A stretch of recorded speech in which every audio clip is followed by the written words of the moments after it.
Hi, in this video I'll be showing you how to create very simple top-down movement in Godot 3. This is the same solution the 2D kinematic character demo uses in the Godot 3 templates. This will also be part 1 in a series that will show you how to create a 2D action-adventure game using The Legend of Zelda as a base. By the end of this tutorial, we should have a box that can move in 8 directions and collide with walls. Now, if you'd like to follow exactly what I'm going, go to Project Settings, scroll down to Window under Display, and set your width to 160 and your height to 144, and then set your test width and test height to some multiple of that. Then find Stretch Mode, set it to 2D, and Aspect to Keep. I'm going to be assuming that you've done this throughout this series, so keep in mind the resolution differences if you haven't. Basically, I just set the screen to be smaller to match the Game Boy Legend of Zelda games. Okay, the first thing we're going to do is create our player node, but first a folder for him. So create a new folder called player. Then in the empty scene, create a kinematic body 2D. Name it player. And we're going to save that into our new player folder. Now make a sprite, and for texture, for this tutorial, I'm just going to use a 16 by 16 block. Probably in the next tutorial, we're going to cover animations.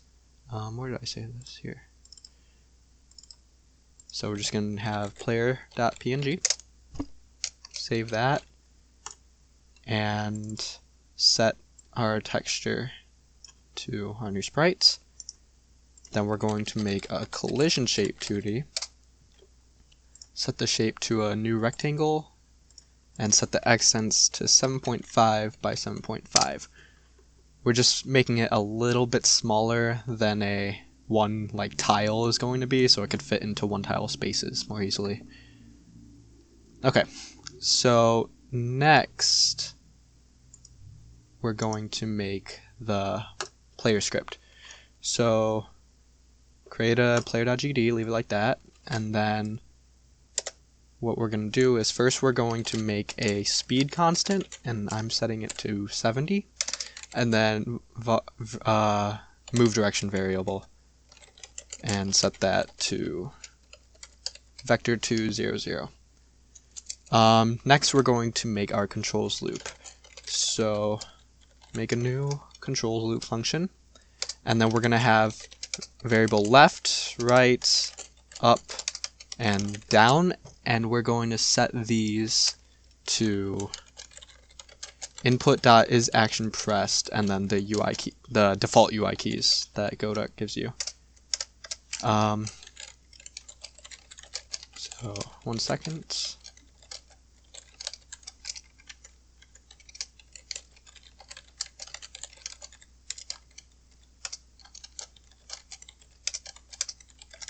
Oops.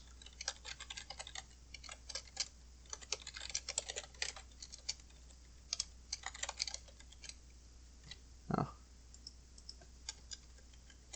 Okay. Now we're going to set our mover.x to negative integer left plus integer right. Basically, when the left arrow key is being pressed, it's going to convert that boolean into an integer and then set it and make it negative. So if it is being pressed, then this will be -1. And then that's going to be the same for right, but positive. If this is being pressed, it will be +1. Now, mover.x, if only left is being pressed, will be -1, so it will be going left, and then same with right. And if both of them are pressed, it'll add them together and then make 0. This is basically just so if you're holding multiple direction keys at once, one key won't take priority over the other one. And just going to do the same for up and down. And that's our control loop. Next is going to be the movement loop. And basically we're going to make a new variable called motion and set it to mover.normalized times speed. This is basically going to pick the direction we want, multiply by our speed, and motion is going to be where we want the player to go. Then we're just going to move and slide towards our motion, and the second parameter will be vector to 0, 0. This will basically consider all collisions as walls for use in checks like is on wall. Yeah, okay. And finally, we're just going to stick both of these in a physics process function. Controls loop and movement loop. Now, the reason we put these into separate functions instead of just sticking them in here is because once we start making different player states, then we can omit like controls loop from one, or there's going to be more. So, for example, if the player is stunned, then we could not put in controls loop, and none of this will matter. Yeah. Anyway, if we press F6, we'll now have a player that can move in 8 directions, and if multiple keys are being pressed, it'll stop. Okay. Now, to finish up, we're just going to make a little room for the player to exist in. So, gonna make a new scene and have a default node there, and create a sprite and call it wall. Now this is going to be same 16 by 16 sprite. Pick a different color. I want like green. And we're going to save that into a new folder called tiles. And just call it wall. Now we'll set this wall sprite to a new wall. Underneath that, we'll add a static body 2D and a collision shape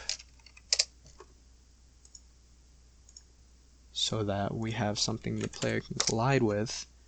And we're going to go up to scene, convert to tile set, and I'm just going to call it wall in the same folder. And we don't need this anymore.